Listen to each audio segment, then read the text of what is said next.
Para saudara dan saudari yang Tuhan cintai, selamat pagi dan selamat bertemu dalam Renungan Harian edisi hari Sabtu tanggal 27 Juni 2020. Mengawali permenungan kita ini, mari kita berdoa. Dalam nama Bapa dan Putra dan Roh Kudus. Amin. Allah Bapa yang Maha Pengasih, orang yang secara sederhana berseru memohon pertolongan-Mu, tentu Kau dengarkan. Kami mohon hadirlah di tengah-tengah kami dan tinggallah di antara kami.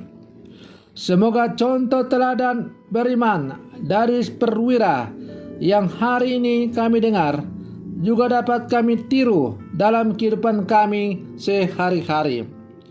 Terpujilah Engkau Bapa, Putra dan Roh Kudus, kini dan sepanjang segala masa.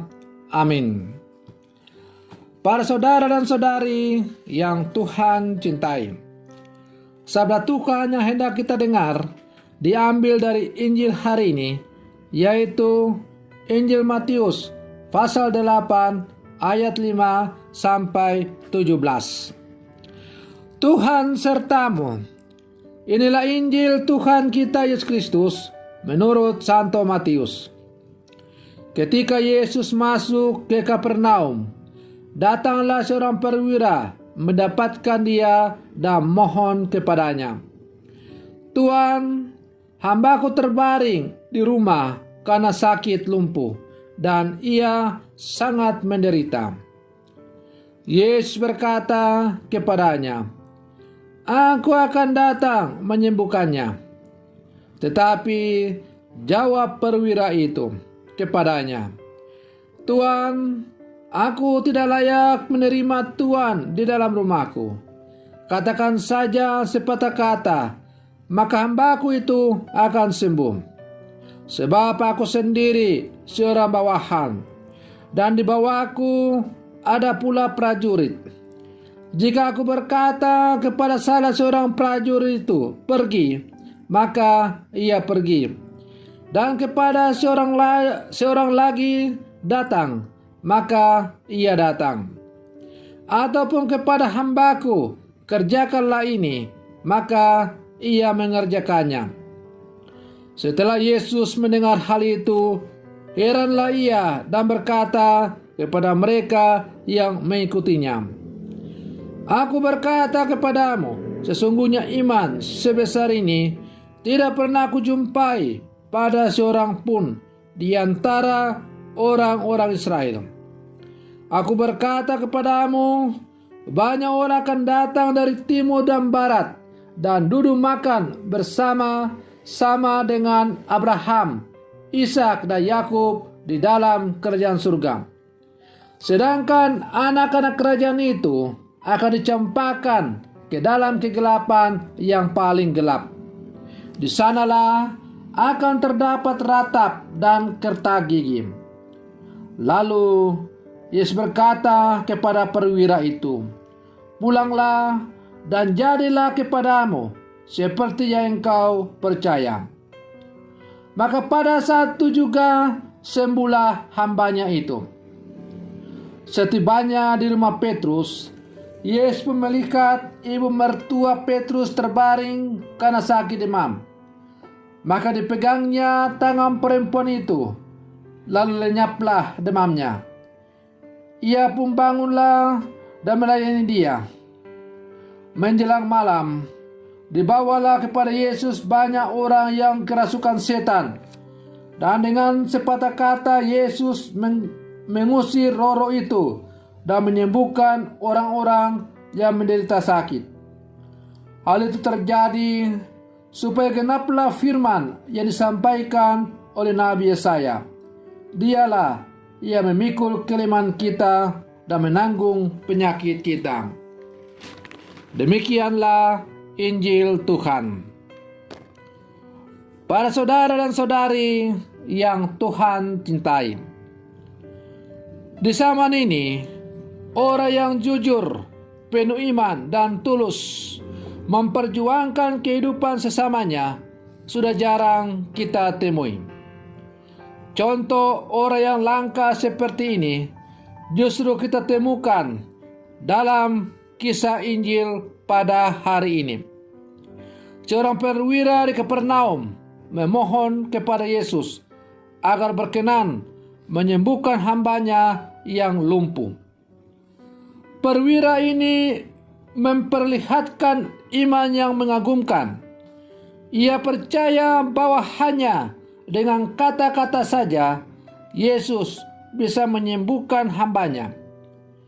Iman perwira itu sungguh mengesankan Yesus, sehingga ia pun menyembuhkan hambanya itu dengan berkata, "Terjadilah padamu seperti yang engkau percaya." Para saudara dan saudari yang Tuhan cintai, sikap, tindakan, dan iman yang luar biasa dari perwira Romawi non-Yahudi mempunyai karakter manusiawi. Ia peduli pada pembantunya yang sakit. Ia berani melawan arus adat istiadat Yahudi yang melarang bergaul dengan orang kafir. Yesus melihat tidak hanya sikap dan rasa kemanusiaan yang tinggi, namun sikap iman yang tinggi pula. Ia menempatkan diri Yesus ke tempat yang penuh wibawa, kuasa, dan kepastian.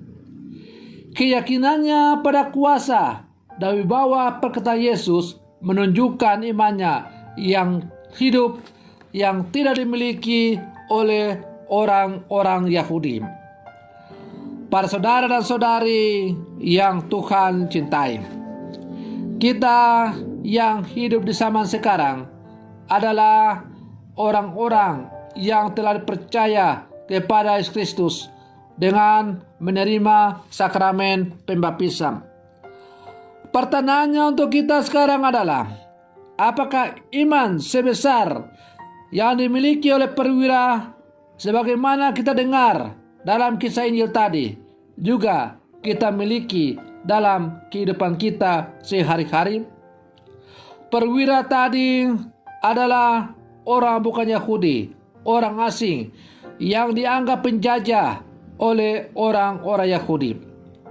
Tetapi perwira ini mampu menembus perbedaan-perbedaan adat istiadat, pandangan masyarakat, karena mempunyai satu pemahaman yang sama bahwa siapapun manusia itu ia berasal dari Allah yang satu dan sama. Dan karena itu ia boleh berbeda status, berbeda warna kulit, berbeda kebangsaan, tetapi nilai kemanusiaan mempertemukan perwira ini. Karena itu ia menaruh kasih kepada hambanya atau pembantunya itu.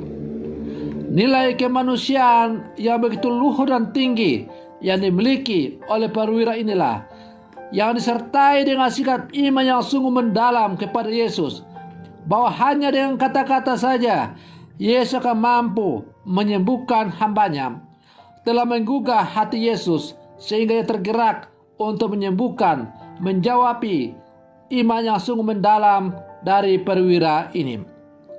Para saudara dan saudari yang Tuhan cintai, di tengah-tengah dunia di mana orang semakin hidup dalam kotak-kotak, di mana orang semakin hidup dalam kelompok-kelompokisme, sektarian dan sebagainya, contoh teladan beriman dari perwira ini sungguh menyentuh hati kita. Di tengah-tengah dunia yang semakin kacau balau ini, contoh kehidupan beriman dari perwira ini patut untuk kita tiru dan kita perjuangkan dalam seluruh kehidupan kita sebagai murid-murid Yesus di zaman sekarang. Maka mari kita pulang ke dalam kehidupan kita masing-masing. Kita berjuang mencontoh teladan hidup beriman daripada perwira ini. Semoga kita sebagai orang-orang yang percaya kepada Yesus sungguh menaruh penghormatan kita kepada sesama kita, meskipun kita berbeda suku, agama, ras, dan sebagainya. Perbedaan-perbedaan itu hanyalah bersifat lahiriah. Tetapi hal yang inti dan mendalam dalam hidup manusia itu adalah sama. Kita semua berdarah merah. Kita semua punya tulang yang sama berwarna putih. Maka apa yang inti yang membuat manusia hidup itu ternyata sama, karena kita berasal dari Allah yang satu dan sama. Maka mengapa kita harus saling menyingkirkan, saling melecehkan dalam kehidupan kita? Mengapa kita harus saling membeda-bedakan? Engkau dari kelompok ini, saya dari kelompok ini, padahal kita semua memiliki pencipta yang satu dan sama. Maka mari kita membangun persaudaraan sejati dalam kehidupan kita dalam Tuhan. Semoga dunia yang semakin kacau ini semakin diwarnai oleh nilai-nilai Injil Kerajaan Surga, di mana persaudaraan sejati karena kasih Kristus sungguh menjiwai kehidupan kita. Semoga permenungan saya ini semakin menghantar kita sebagai orang-orang Katolik yang hidup di zaman sekarang untuk semakin hidup sesuai dengan apa yang diajarkan oleh Tuhan kepada kita. Semoga demikian. Selamat pagi. Tuhan Yesus memberkati.